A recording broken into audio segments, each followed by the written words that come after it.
It's okay, become, no problem, it's okay, ঠিক আছে, সব কিছু ঠিকঠাক আছে। বিকাম, শান্ত হও, শান্ত হও, কোনো সমস্যা নেই।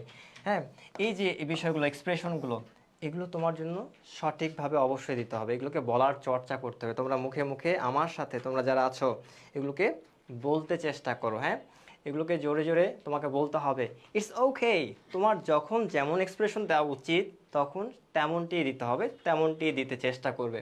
তাহলে শুনতে যেমন ভালো লাগবে, মানে যে বোবা বা সরি যে কানে শুনে না, সে কিন্তু তুমি যখন ঝগড়া করবে, মানে আমরা বাঙালিরা যখন ঝগড়া করি, যদি বা ঝগড়া শুরু করি, তারা কিন্তু দেখেও বুঝতে পারবে যে ঝগড়া করছে বা গালি দিচ্ছে। যে কানে শুনে না, সেও যেন বুঝতে পারে ইংরেজিতে তুমি যখন বলছো, সে যদি শুনতে না পায়, তোমার এক্সপ্রেশন দেখে যেন সে বুঝতে পারে যে হ্যাঁ তুমি সেটি বলছো। বুঝতে পেরেছো? আশা রাখি সকলে বুঝতে পেরেছো। সো বিখাম, শান্ত হও। একটি পরিবেশে গেছো, কক্সবাজার বা চট্টগ্রাম যেখানে যাও না কেন, সুন্দর একটি পরিবেশ দেখেছো, বা সিলেটে গিয়েছো, চা বাগান দেখেছো, মৌলভীবাজার গিয়ে, হাউ বিউটিফুল, কি সুন্দর, হাউ বিউটিফুল। এই যে এক্সপ্রেশনটি তোমাকে সুন্দর করে দিতে হবে, হাউ বিউটিফুল। দেন ফ্রেন্ডসদের মাঝে গেলাম, হাই গাইস।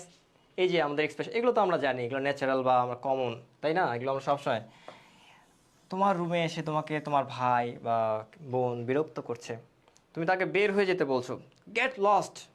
গেট লস্ট, চলে যাও বা বেরিয়ে যাও, এরকম আর কি, যে গেট লস্ট। তুমি তাকে কিন্তু তখন রাগ করেই বলবে, যখন সে তোমাকে বিরক্ত করছে, তাই না? সো তোমার সুরটাও যেন ঠিক তেমনই থাকে।